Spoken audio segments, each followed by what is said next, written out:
Alhamdulillahi Rabbil Alamin wa bihi nasta'in wa alayhi tawakkal wassalatu wassalamu ala asyrafil anbiya'i wal mursalin sayyidina Muhammadin wa ala alihi wa sahbihi ajma'in. Ang lahat ng papuri at pasasalamat ay tanging sa Allah lamang, ang Panginoon ng mga daigdig. Sa Kanya tayo nagpapaubay at humihingi ng tulong. At ang kapayapaan at pagpala ng Allah ay mapasa kay Propeta Muhammad sallallahu alaihi wasallam sa punang kanyang mga pamilya at ang kanyang mga kasamahan at kung sino man sa atin tumahak sa kanilang landas hanggang sa araw ng muling pagkabuhay. Ang totoong relihiyon ay may kahulugan. Pag sinabing totoo, ito ang wagas, ito ang dalisay, ito ang tama, ito ang totoo, ito ang orihinal at nag-iisa. So ang totoong relihiyon, ito ay hinahambing sa ginto. Dapat ang tunay na relihiyon ay nakahambing sa ginto. Ang ginto ang aking sinasabi, hindi po ito 95 ha.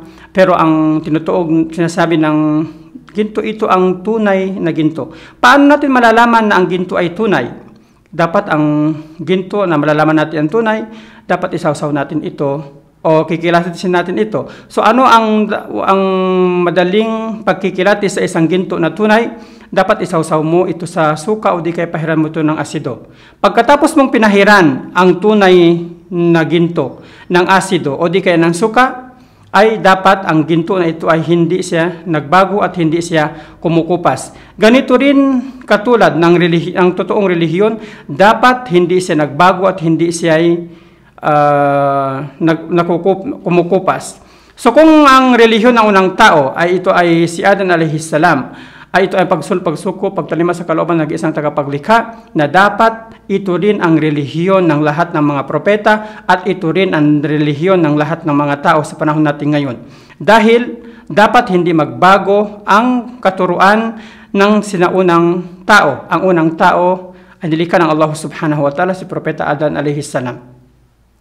Mga ginigiliw naming tagapakinig at mga taga-subaybay, na ang relihiyon ay binigay ng Allah subhanahu wa ta'ala sa lahat ng mga propeta, ito ay ang tinatawag na sumunod, sumuko, tumalima sa kalooban, nag-iisang tagapaglikha.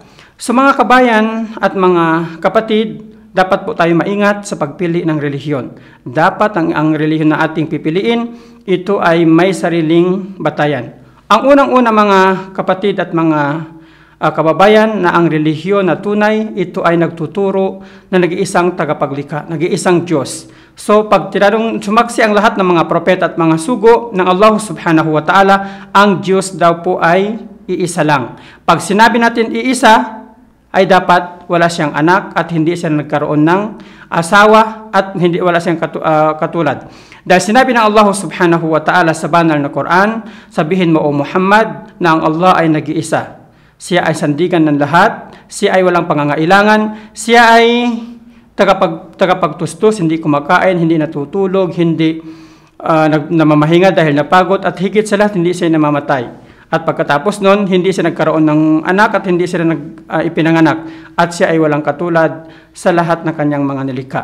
So lahat ng mga propeta ay sumaksi na ang Diyos daw ay nag-iisa.